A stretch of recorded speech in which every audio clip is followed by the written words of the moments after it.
अस्सलाम वालेकुम स्टूडेंट्स, कैसे हैं आप? उम्मीद करता हूँ सब खैरियत से होंगे। सर बच्चों, आज हम डिस्कस करेंगे अंग्रेज़ी अदब का सबसे आसान मरहला ट्रांसलेशन करने का, यूज़ ऑफ इट।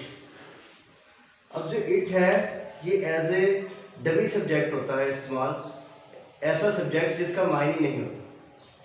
तो हम इट को उन अल्फाज के साथ, उन जुमलों के साथ बनाते वक्त इस्तेमाल करते हैं जिनका फ़ाइल काम करने वाला सब्जेक्ट नहीं होता। जैसे एज अ डमी सब्जेक्ट, सब means as a introductory subject use होता है, इसका कोई भी मीनिंग नहीं होता। इट का इस्तेमाल एज अ इंट्रोडक्टरी सब्जेक्ट। सबसे पहले तो इट की definition, why we use it before the beginning of the sentence और any sentence. It is used in sentence as a dummy subject. It is used in the sentence as a dummy subject and it is meaningless. ये dummy subject इस्तेमाल होता है, मतलब इसकी अहमियत और अफादियत कोई नहीं होती और ना ये अपना मायने देता है। अब why we use it, it is use for time. जैसे आप उससे कोई पूछता है what is time on your watch, तो आप कहते हैं इट इज 7 o'clock, 7 बजे हैं। It is use also use for day, what is the day today, तो आप कह सकते हैं it is Sunday, it is Sunday today, आज एतवार है। For date, it's 13th June, it's 13th June, आप कह सकते हैं कि 30 जून है, या it's 3 June, it's 3rd June. For weather, it's raining outside the house, it is raining, बारिश हो रही है। For natural scene, it is blowing wind, हवा चल रही है। For natural, for children, I saw children, it was weeping. For giving stress, is it getting dark, तो आप उसको जवाब में स्ट्रेस में कहते हैं yes it is, अंधेरा छा रहा है। सो ये कुछ जुमले हैं जिनकी मैं ट्रांसलेशन करने की कोशिश करता हूँ, इससे उम्मीद करता हूँ आपको जल्द समझ आ जाएगी। अब ये देखें, इसमें सब्जेक्ट बच्चों है ही नहीं, 8 बजे हैं, there is no subject in this sentence, इसमें फाइल नहीं है, बजाने वाला कौन है, तो आप क्या कहेंगे, it is 8 o'clock, it is 8 o'clock, 8 बजे हैं, मतलब इट इज 8 o'clock। इट इस्तेमाल होगा शुरू में, फिर वर्ब आएगा स्टेट, फिर टाइम का, इट इज 8 o'clock, 8 बजे है। आज मौसम खुशगवार है, इसका भी सब्जेक्ट नहीं है, वेदर के लिए इस्तेमाल होता है। आज मौसम खुशगवार है, it is pleasant today, it is pleasant today.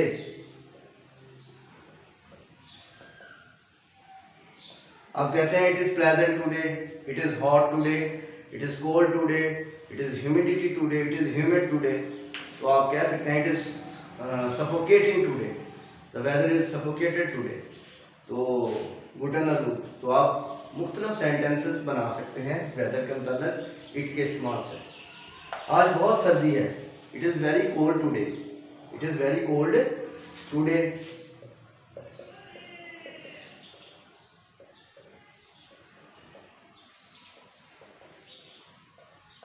या आप कह सकते हैं बहुत ठंड है, इट इज़ वेरी कोल्ड, तो ये भी क्लियर सेंटेंस है, अंडरस्टूड है। कल बारिश हुई, कल बारिश हुई, ये किसको शो कर रहा है, पास्ट टेंस को शो कर रहा है और वेदर का बता रहा है। It rained yesterday, rain as a verb use हो जाएगा, इट रेन्ड यस्टरडे। यस्टरडे का मतलब होता है पास्ट डे, गुजरा हुआ दिन, YESTERDAY, इट रेन्ड यस्टरडे। क्या अंधेरा छा रहा है, इंट्रोगेटिव सेंटेंस, कौन सा सेंटेंस है, इंट्रोगेटिव सेंटेंस। कोई आपसे पूछ रहा है इज इट गेटिंग डार्क, क्या अंधेरा छा रहा है, it as a question word use हो जाएगा हेल्पिंग वर्ब कोई, तो फिर बाद में it, is it getting dark,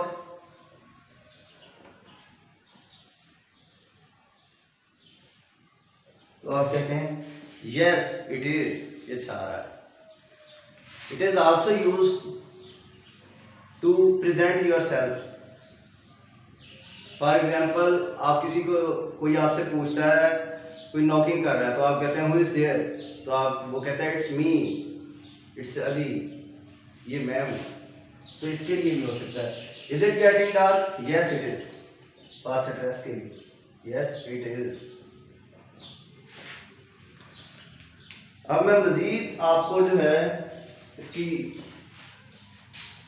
जुमले बताता हूँ और उससे हम ट्रांसलेशन करते हैं, इससे मजीद आपका कंसेप्ट क्लियर हो जाएगा।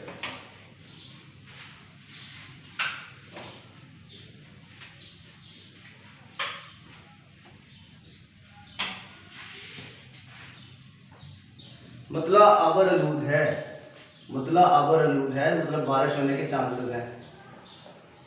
तो आप क्या उसको लिखेंगे?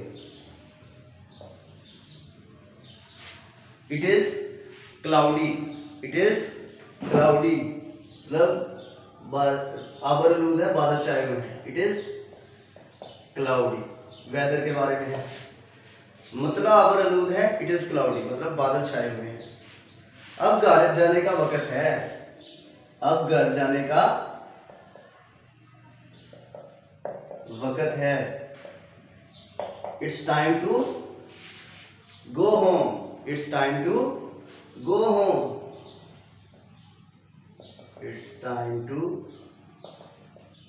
गो होम। आपको पता है कि इनका सब्जेक्ट नहीं है, इनका सब्जेक्ट नहीं है, इनका काम करने वाला, इनका डूअर नहीं है, ठीक है। इसी तरह शाम का वक्त था, शाम का वक्त था, तो आप क्या बनाएंगे इसकी? It was evening, it was evening, it was evening या इवनिंग टाइम, तो दोनों तरह से ही दुरुस्त है। आज गर्मी नहीं है, हम कहते हैं आज गर्मी नहीं है।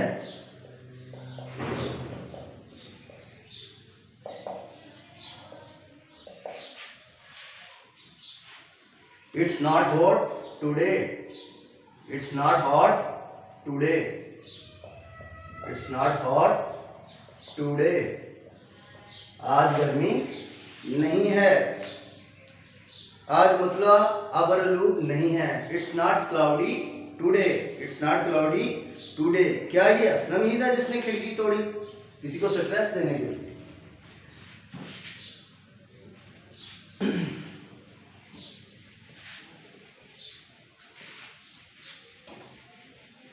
अब ये देखें स्ट्रेस यूज होगी बच्चों इसमें। Was it Aslam who broke the window? क्या ये असलम ही था जिसने खिड़की तोड़ी? तोड़ी। अब ये जो सेंटेंस है ये स्ट्रेस देने के लिए इस्तेमाल होगा, तो क्या ये था? वॉज लगाएंगे सबसे पहले जो इसका हेल्पिंग वर्ब होगा, क्योंकि पास्ट में फिक्र है। वॉज इट असलम, असलम का ये कैपिटल क्योंकि प्रॉपर नाउन है। Was it Aslam who broke, जिसने BRAE के break, first form of verb, past form of verb broke, who broke the window. तो ये करेक्ट सेंटेंस होगा। क्या ये असलम ही था जिसने खिड़की तोड़ी? Was it Aslam who broke the window? And पे इंट्रोगेटिव साइन आएगा, because this sentence is an interrogative sentence. जब मैंने बच्चे को देखा तो वो रो रहा था। जब मैंने बच्चे को देखा, art of translation is very necessary because we are the second language learner. ये हमारी दूसरी जबान है, हमारी फर्स्ट प्रायोरिटी नहीं है। We are not native language learner, so we have to translate the words in Urdu to English and then communicate in form of writing or speaking. जब मैंने बच्चे को देखा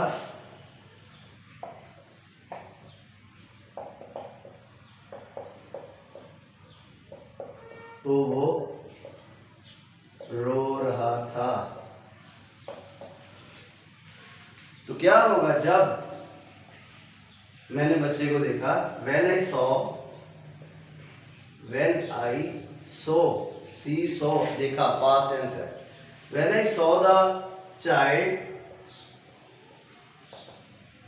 it was weeping, it was weeping. आप you can use it for children, for non-living things as well as birds and animals। ठीक है, ये clear हो गया। ये कितना खूबसूरत फूल है, ये कितना खूबसूरत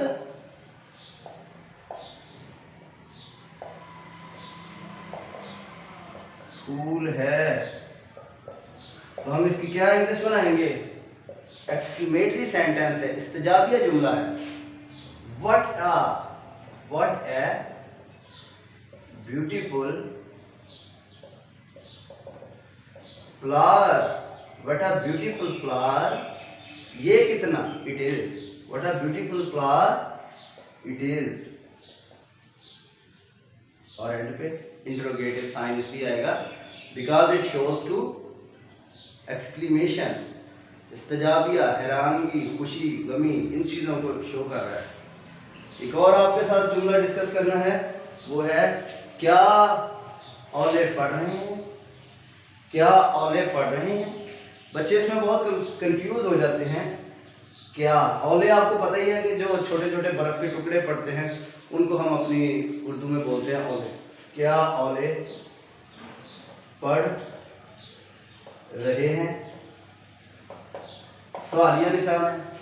आपको पता है सिंपल प्रेजेंट टेंस का, ये प्रेजेंट कंटिन्यूस टेंस का ये फिक्रा है। तो ये जो हेल्पिंग वर्ब होता है, जब इसको इंट्रोगेटिव बनाते हैं तो उठाकर सब्जेक्ट से पहले ले जाते हैं। ये होगा इज, फिर बाद में subject it, is it hailing, क्योंकि इसमें सब्जेक्ट है नहीं है तो ये डमी सब्जेक्ट होगा। इज इट हेलिंग, क्या औले पढ़ रहे। अगर यही फिक्रा पास्ट में होगा, क्या औले पढ़ रहे थे, क्या कल औले पढ़ रहे थे, तो फिर होगा वॉज इट हेलिंग यस्टरडे, क्या कल औले पढ़ रहे होंगे। Will it be hailing tomorrow, will it be hailing tomorrow. So आज के लिए इतना ही। उम्मीद करता हूँ कि आपको इसकी एक्सरसाइज और इसकी बनाने का अंदाज और इसका आर्ट ऑफ ट्रांसलेशन आ गया होगा। It is the easiest way. Subscribe the channel and watch the video again and again unless you get satisfaction. Thank you.